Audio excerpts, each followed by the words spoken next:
Contemporary fantasy, also known as modern fantasy or indigenous fantasy, is a subgenre of fantasy set in the present day. It is perhaps most popular for its subgenre, urban fantasy.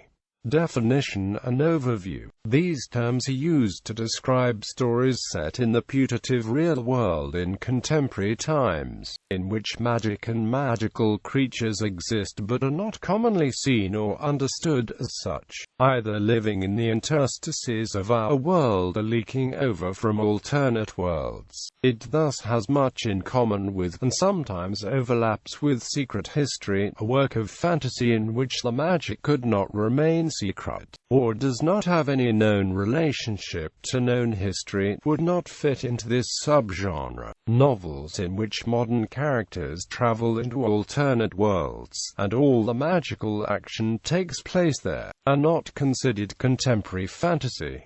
Thus, C.S. Lewis's The Lion, the Witch and the Wardrobe, where all fantasy events take place in the land of Narnia which is reached via a magic wardrobe, would not count as contemporary fantasy. On the other hand, the part of The Magician's Nephew, where the Empress Jadis gets to London, tries to take over the earth and clashes with police and a crowd of cockneys, would qualify as such. Contemporary fantasy is generally distinguished from horror fiction, which also often has contemporary settings and fantastic elements, by the overall tone, emphasizing joy or wonder rather than fear or dread. In his preface to That Hideous Strength, one of the earlier works falling within this subgenre, C.S. Lewis explained why, when writing a tale about magicians, devils, pantomime animals and planetary angels, he chose to start it with a detailed depiction of narrow-minded academic politics at a provincial English university and the schemes of crooked real estate developers. I'm following the traditional fairy tale. We do not always notice its method, because the cottages, castles, woodcutters and petty kings with which a fairy tale opens have become for us as remote as the witches and ogres to which it proceeds,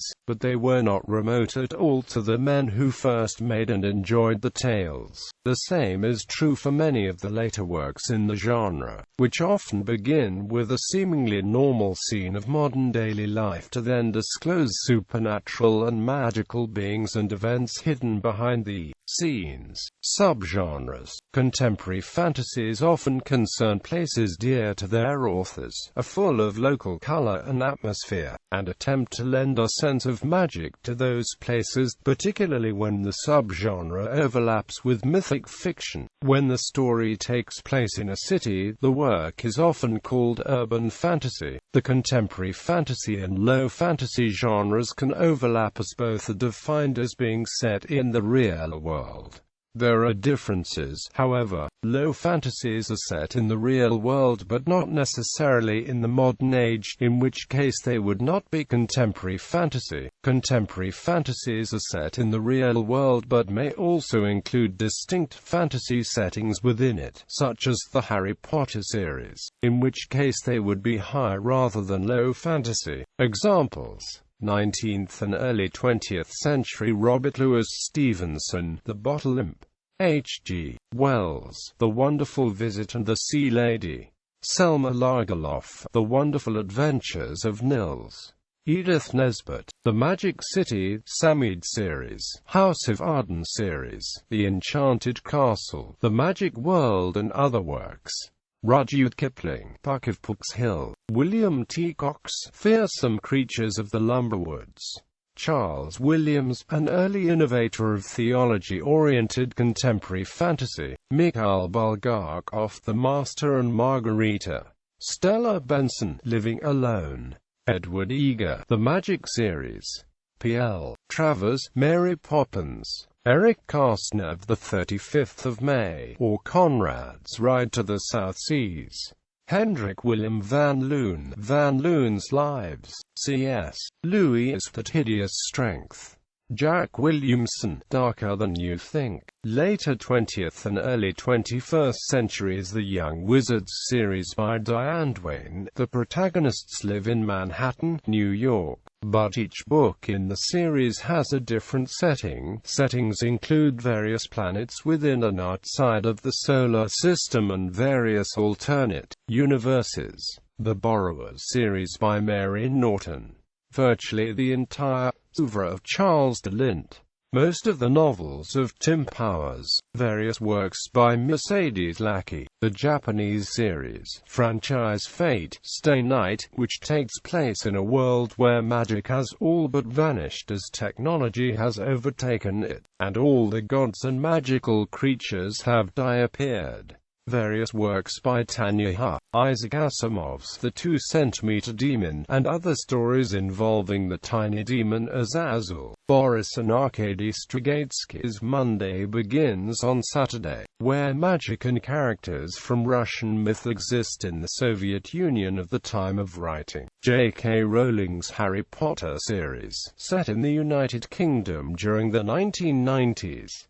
Sergei Lukyanenko's Night Watch, set in Moscow. It has 3 sequels that form a tetralogy: Day Watch, Twilight Watch and Final Watch. Philip Pullman's His Dark Materials trilogy. The trilogy takes place across several universes including ours, Little, Big and other works by John Crowley. War for the Oaks by Emma Bull. The Woodwife by Terry Windling. The Word Void novels by Terry Brooks, Hannah's Garden by Midori Snyder, Tithe and a number of other works by Holly Black, Minions of the Moon by Richard Bowes, Dangerous Angels and other works by Francesca Leoblock, Dark Cities Underground by Lisa Goldstein, King Rat by China Mieville, The Dresden Files series by Jim Butcher, WITCH, a comic series by Eliezer Better-Ginon, Alessandro Barbucci, and Barbara Canepa. A number of works by Neil Gaiman, among them American Gods and Neverwhere, set in a secondary world below London with links to the real world. Kelly Armstrong's Women of the Other World series. Hazel Butler's Deathly Insanity series. Susan Cooper's The Dark is Rising sequence. Peter S. Beagle's A Fine and Private Place and other works by him. Joseph Sherman's Son of Darkness. Tom day.It's The David Sullivan series. Clive Barker's Weave World and I Magica. Owen Colfer's Artemis Fowl series. Jenna Black's The Devil Inside, set in the United States with demons. Natasha Mosted's The Other Side of Silence and Season of the Witch. Isabelle by Guy Gavriel K. mostly set in 21st century Aix-en-Provence. Rick Riordan's Percy Jackson and Amp, The Olympians and Heroes of Olympus Pentalogies, set in 21st century United States, though the latter series features scenes in Canada and Europe. Rick Riordan's The Kane Chronicles trilogy, set in the 21st century. P.N. Elrod's Vampire Files series following Jack Fleming, a vampire. P.I. Frida Warrington's Ethereal Tales series. Rochelle Meets Georgina Kincaid series. Derek Landy's Skullduggery Pleasant. Raymond E. Feist's Fairy Tale. Rick Riordan's Magnus Chase and the Gods of Asgard trilogy, an upcoming series of books to be set in 21st century United States and based upon Norse mythology.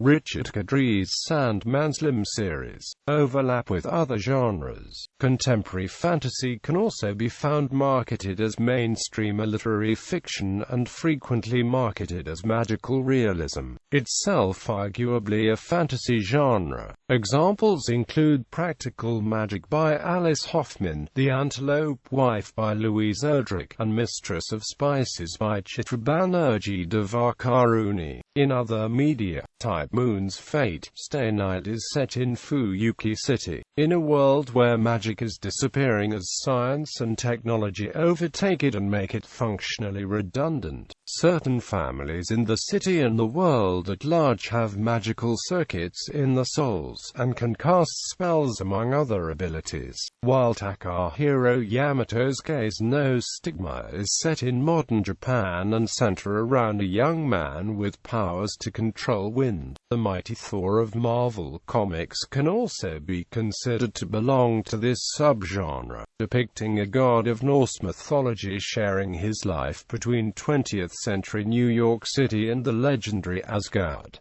The same can be said of Hellboy. The Longest Journey is a video game in which the protagonist discovers that an alternate magical reality exists in parallel with her contemporary, urban reality. Once Upon a Time is a television series that are based on fairy tales in the modern, 21st-century real world, acting as one of the settings in the show. The teenage witch Sabrina Spellman, living in contemporary America, clearly belongs to this genre, as do the characters of the sitcom Bewitched and of the film The Witches of Eastwick.